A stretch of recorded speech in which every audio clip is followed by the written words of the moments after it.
රෙසිඩියුවල් current circuit breaker එකක ප්‍රධාන කාර්යය වන්නේ විදුලි කාන්දුවක් සිදු වූ සැනින් පරිපථය විසන්ධි කර මිනිස් ජීවිත ආරක්ෂා කිරීම. මිනිස් ජීවිත ක්‍රියාකාරී ආරක්ෂා කිරීමයි.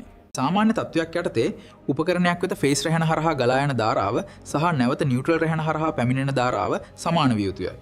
සෙවුන් දගරයට. on off RCCB එක ඇතුළත රවුම් හැඩති යකඩ 3 phase neutral දෙකම ඇති ඇත. පරීක්ෂණ රැහැන් අතර ගන්න. සාමාන්‍ය අවස්ථාව රැහැන් දෙකේම ධාරාව on off RCCB එක ඇතුළත රවුම් හැඩති යකඩ ටොරොයිඩ්යක් තිබෙනවා. සාමාන්‍ය අවස්ථාවේ ධාරාවන් දෙකම සමානයි, චුම්බක ක්ෂේත්‍ර ශූන්‍යයි. විදුලි කාන්දුවක් ඇති වුවහොත් නියුට්‍රල් ධාරාව අඩු වෙනවා. සාමාන්‍ය අවස්ථාව රැහැන් දෙකේම ධාරාව සමාන බැවින් ඒවායින් ඇති වන චුම්බක ක්ෂේත්‍ර එකිනෙකට කැපී ගොස් ශුද්ධ චුම්බක ප්‍රවාහය බිඳුවක් වේ. විදුලි කාන්දුවක් ඇති විට යම් හේකින් විදුලි කාන්දුවක් ඇති විට යම් හේකින් විදුලි කාන්දුවක් ඇති වුවහොත් නියුට්‍රල් රැහැන හරහා ආපසු වෙන ධාරාව අඩු. අසමතුලිතතාවය නිසා ඇතිවන මෙම කුඩා ධාරාව RCCB එක ඇතුළත ඇති රිලේ එකක් ක්‍රියාත්මක කරයි. එමගින් ඉතා කෙටි කාලයකදී ප්‍රධාන ස්විචය විසන්ධි කර විදුලි ගමනාගමනය නතර කරයි. ටෙස්ට් බටන් RCCB එක නිවැරදිව වැඩ කරනවද කියලා මේකෙන් බලන්න පුළුවන්. ඔබාහම ට්‍රිප් වෙනවා. sensitivity 30 mA මතක තියාගන්න. මේක ක්‍රියා කරන්නේ ධාරාවේ වෙනස මත ඕවර්ලෝඩ් එකට නෙමෙයි.